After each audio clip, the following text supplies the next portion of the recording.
do grupo D do trabalho de Geografia e a gente vai apresentar sobre a globalização e o meio ambiente e entre ele, esse tema tem um tópico mudanças climáticas e crise hídrica. As mudanças climáticas vêm acontecendo desde a Revolução Industrial, que após ter ocorrido a Terra levou 1 grau. Isso aconteceu bastante por conta da manufatura entrar no lugar da manufatura, que é como o homem usa a máquina para construir, e isso fez com que as indústrias usassem combustíveis fósseis que emitem bastante gás, que é o petróleo, o carvão e o óleo.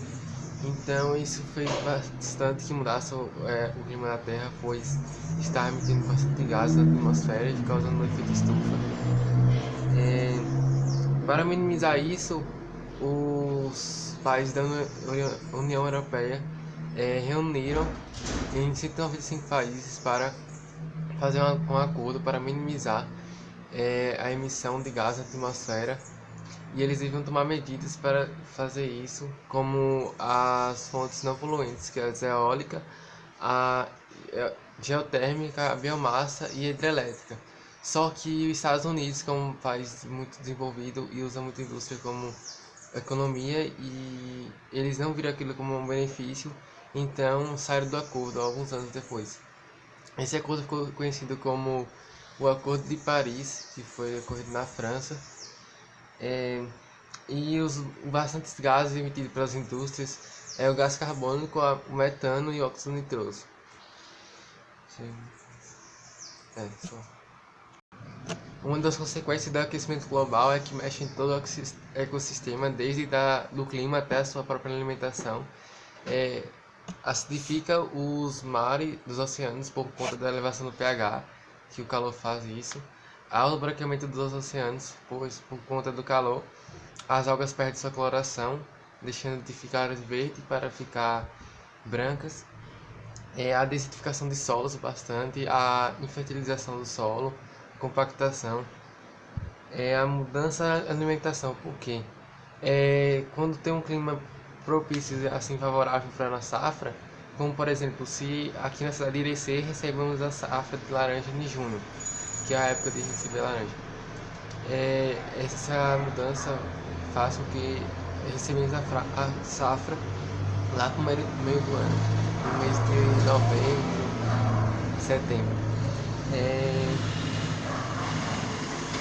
A refugiação da população refugiação da população, que por conta da quebra do solo, dessa crise que há no Nordeste, por exemplo, que é muitas seca, faz com que as pessoas se migrem para o Sudeste, que é a região capitalizada, que tem bastante água.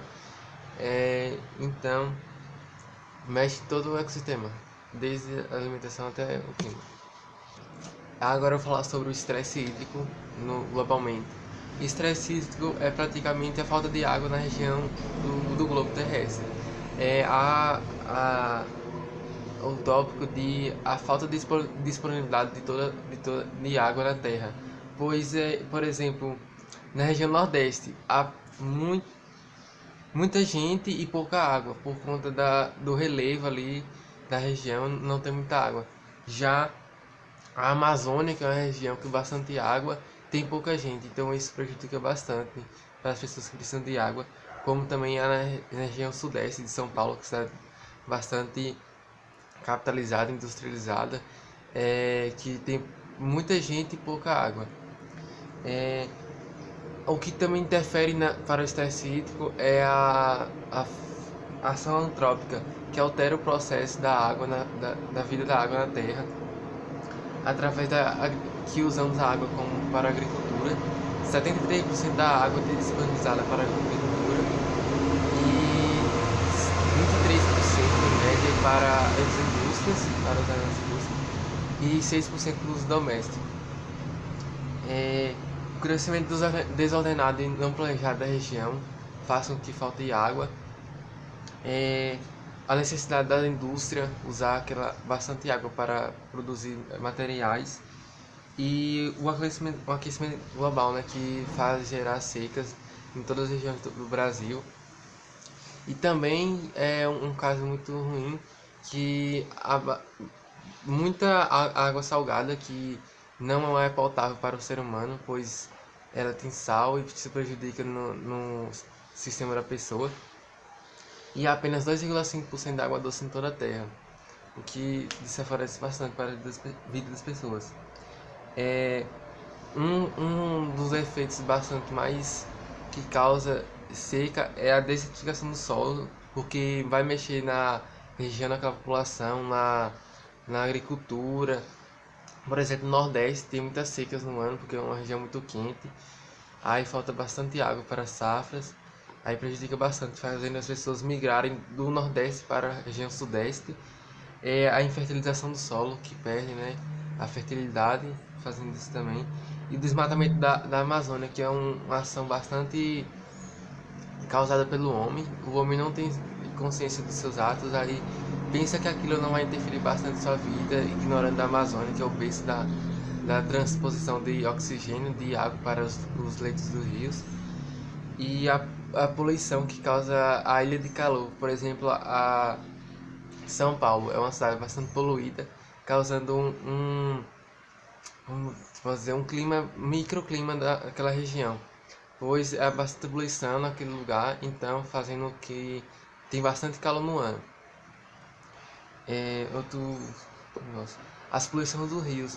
É o que causa poluição no rio, basicamente a ação antrópica do ser humano, joga nos lixos, lixos domésticos de casa, hospitalares, de indústrias, e isso afeta bastante porque numa região que não tem saneamento básico, essas águas vão se contaminar bastante e vão acabar passando para a torneira das pessoas, causando doenças como a cólera, a poliomielite e a hepatite, que causa bastante doença nas crianças que têm uma idade mais baixa.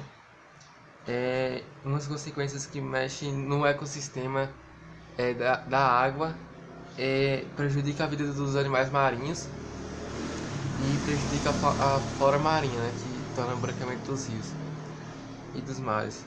Torna a água imprópria para o uso e causa doenças para os animais do mar, que acabam ingerindo esses lixos humanos e ficando doente também, porque quando o animal, por exemplo, se o peixe contamina com alguma doença ali naquele rio e a pessoa vai ingerir, a pessoa vai acabar ingerindo doença também, que causa bastante mortalidade naquela região. Também um fenômeno bastante comum de se ver nos oceanos é a maré negra, que quando há transposição de algum barril de petróleo, de óleo de outro país para outro país, né? Por exemplo, do Oriente Médio para o Brasil, transportando petróleo, e aquele derramamento de petróleo no mar, causando manchas e mexe em todo o ecossistema do mar, desde os animais até a água, a vida marinha das algas.